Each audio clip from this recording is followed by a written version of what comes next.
bismillaahi raxmaani raxiim. assalaamu calaykum waraxmatullaahi wabarakaatu. halkani waa xogwada janaal. waxaa idiin soo gudbinaynaa sheeko aada u xiiso badan oo ku saabsan arrimaha sirdoonka. sheekadani waxa ay qusaysaa aamina almufti oo kamid ahayd basaasiintii u shaqeynaysay hay-adda sirdoonka dalka israa'iil ee muusaad. haddaba waxaa sheekadani qoray fariid alfalooji, waxaana af soomaali ahaan u bedelay kamaal axmed cali. waxaana idiin soo jeedinayaa anigoo ah axmed cabdulaahi cumar axmed talyaani. marmar ayaa uu sirdoonka dalka israa'iil ku guuleystaa inuu helo basaasiin carbeed ee ugu dhex shaqeeya dalalka iyo dadyooga carabta, gaar ahaan falastiiniyiinta oo ay xog joogto ugu baahan yihiin, iyo dalalka ku xiran ee masar, suuriya iyo urdun. sheekadani waxa ay ka waramaysaa aamina almufti oo ahayd gabar carbeed oo kaalmaha hore kaga jirta liiska dadkaasi carbeed ee laga dhigay basaasiinta yuhuudda u adeega.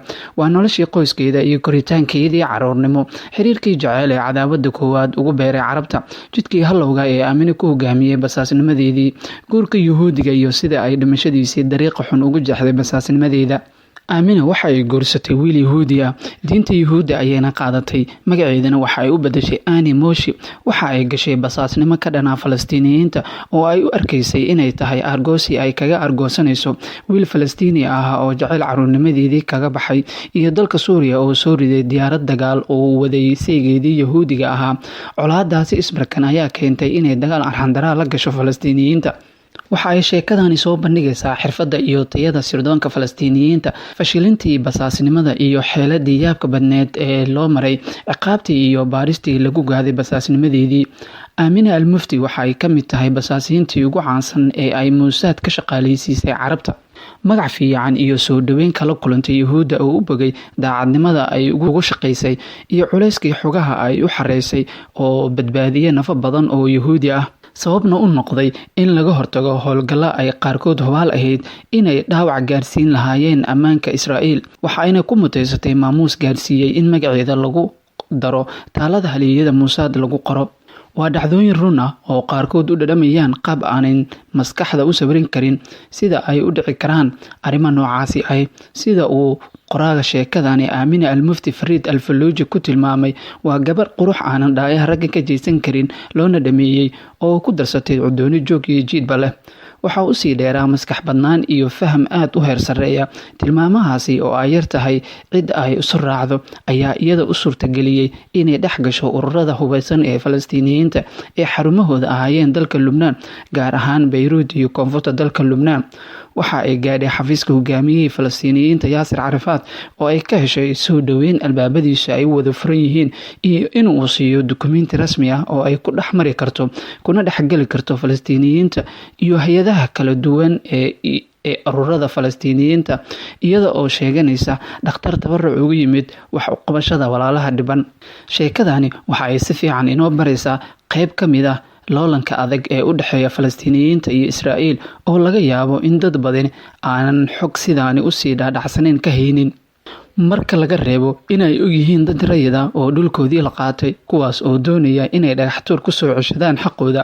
waxaa kaloo laga baranayaa duruus la xidhiidha cilmu nafsiga iyo shakhsiyadda cajiibka ee dadku, sida ay u noocyo badan tahay. tusaale ahaan, qoraa fariid alfalooji waxa uu shakhsiyadda aamino inoo baraya inay tahay mid yaab badan oo isburinaysa, taasoo inoo cadaynaysa in naftu aadamuhu ay weligeedba tahay wax in laga wada fahmaa ay adag tahay.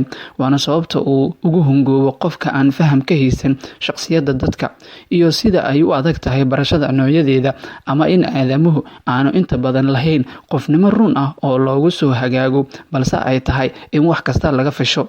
sheekadani xiise uma sameynayso keliya dadka xiiseeya sheekooyinka sirdoonka, balse waxa uu sidoo kale macno u sameynayaa dadka jecel sheekooyinka jaceylka iyo arrimaha bulshada ah. waxayna ka qaadan karaan cashiro iyo waayo aragnimo cilmu nafsi ah oo aadamaha la xidhiidha. qisadani waxaa si dhammaystiran u qoray fariid alfalooji, waxaana sheekadani laga soo dheegtay ama ay ku sor go-an tahay sheekada ku qoran, laakiin kuma koobna, oo maadaama ay dad badani wax ay ka qoreen sheekadani, waxaynu ku dadaalnay in aanun sheekadani fariid la aqrino qoraallo kale oo aynu ka helno faahfaahino dheeraada iyo dhammaystirka meelaha laga yaabo in xog dheeraada ay ku daraan. tusaale ahaan, meelaha aynu qoraalada kasoo qaadanay waxaa ka mid ah filimka imtixaanaha inan reer bari ah fataatuun min sharq oo uu hal abuur axmed cali axmed oo u dhashay dalka masar. filimkan waxaa laga sameeyey sheekada Aamina Al-Mufti waxaana isagana sheekadani si fiican wax ugu qoray qoraaga caanka ah ee reer Masar Saalax Imaam oo qisadani isagu u bixiyay aqoon-yahanadii khiyaanadu balwada u noqotay. Aamina Daawud Al-Mufti waxa ay ku dhalatay mid ka mid ah xaafadaha dadka ladini degan ee magaalada Ammaan caasimadda dalka Urdun sanadii 1939 waxaana waalidkeedu ugu wanqalay magaca Aamina.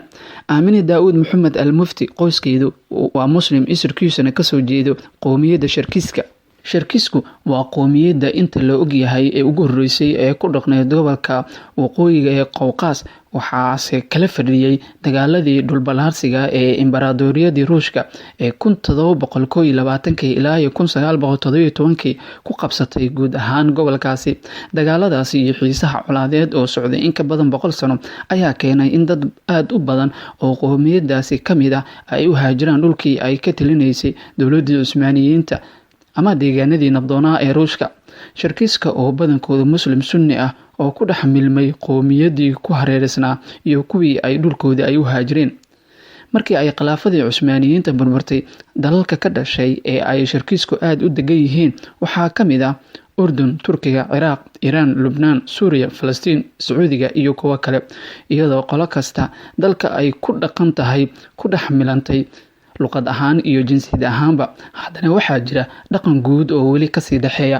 Awoowayaashood ayaa sanado badan ka hor u haajiray dhulka Urdun oo inta ay la qabsadeen nolosha iyo deegaanka kuna dhex milmeen bulshada dalka ay meel sare ka gaadheen siyaasadda iyo dhaqaalahaba.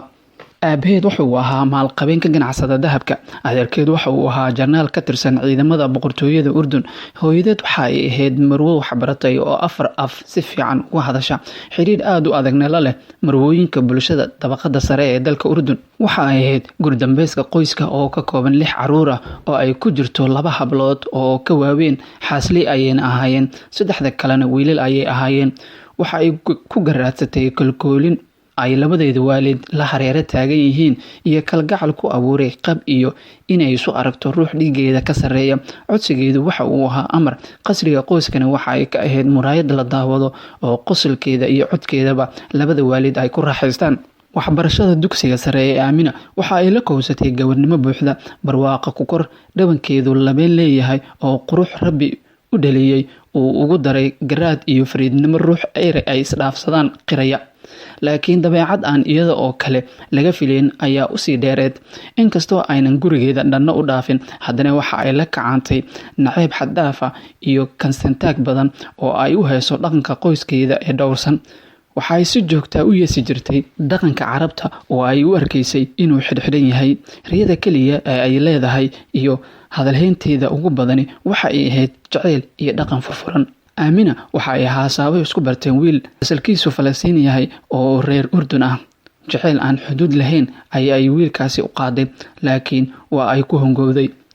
Markii xilli uu qalbigeeda god weyn ku yeeshay oo sikadiisa ugu gaabsaday, waayihii adkaa ee nafteeda ka soo gaadhay caashaqaasi guray waxaa ku sii xumeeyey duruufta ay ku jirtay ee ka dhashay isgadgadiga abuurka ee kala guurka, koritaanka caruurnimada iyo gaashaantinimada, iyo sidoo kale marxaladda kala guurka ee u dhaxeeyay dhaqankii dhowrsanaa ee lagu soo koriyey iyo nolosha furfuran ay ku riyooto. Wiilkani kama uu tegin uun Aamina ee waxa uu ugu daldoorsaday inan da'deeda ah balse deganaansho iyo qurux dheer. Maalin maalmaha ka mid ah ayaa iyada oo warmoog ah ay heshay warqad ka naxisay, ama aynu oran karno waxa ay noqotay warqadii nolosheeda iyo mustaqbalkeeda bedeshay. Waa Basaam oo u sheegaya inuu kaga baxay haasaawihii iyo jacaylkii, weliba kama uu tegin uun aflagaado iyo ereyo weerar ah ayaa uu ugu soo qoray warqadda. Waxaa tahay danaysto kibir badan, si fudud isaga cadhooda oo dabeecad bahala leh. Waa suurtagal inay ahayd qofkaasi uu sheegay Basaam, laakiin naxariis darro ayay ahayd inuu isugu daro ka tagis iyo hadalladaasi qalafsan. Waxa uu farta ku fiiqay meelaha ay barbaarinteeda ka qaldan tahay iyo sida qaldan ay nolosha u fahantay. Aamina maadaama ay wiilkaasi Basaam jacayl aad u xoog badan ay u qabtay, gaabsiga kaga yimi iyo hadallada uu qoorayaba waxa ay ku rideen dhakafaar iyo u qaada waa gelgelay qalbigeedii yaraa. Waxaaba markiiba ku abuurmay dareen faraya inay argoosato. walbahaarkii caashiqa ee ku abuurmay iyo murugada ay ka qaaday jaceylka ku cadfuray awgeed waxa ay gashay xaalad ay nafteeda iyo nolosheedaba loolan kula jirto. khasaarihii ugu horreeyey ee ka dhashay waxa uu galaafsaday waxbarashadii oo ahaa waxa ugu fiican ay qoyskeeda kula dadaalay. imtixaankii dhammaysashada dugsiga sare ayaa waxa ay kusoo baxday dhibco aan gaarsiisnayn waxbarashadii jaamacadeed ee ay doonaysay, maadaama oo laga warqabay jaamacadda ay rabtay. ardaydii dugsiga iyo dadka ka agdhow oo dhammi ay la socdeen doonisteedii waxbarashada. aamina waxaa ku adkaatay in ay kusii dhex noolaato bulshada og in jaamacadda ay dhigataa ay tahay mid aanan iyada dooran ee dhibcaha hooseeya ee imtixaanka ay heshay ay geeyeen. wejigabaxaas ay kula kulantay natiijada imtixaanka iyo imtixaankii jaceylka ee ugu horreeyey awgi waxay aamino ku tashatay inay waxbarashada jaamacadda u doonato dalalka Yurub. xilliyadaasi dadka sida qoyska aamino aadka u ladani ee dalka Urdun waxaa caado u ahayd in ubadkooda ay waxbarasho ugu diraan dalalka Yurub. intaasi ayaan kusoo gabagabeynayaa qaybtii koowaad ee sheekada Aamina Al Mufti. dib intaan ugu kulmi doono qaybta labaad waxaa idinkaga tegayaa sidaa iyo nabadgelyo.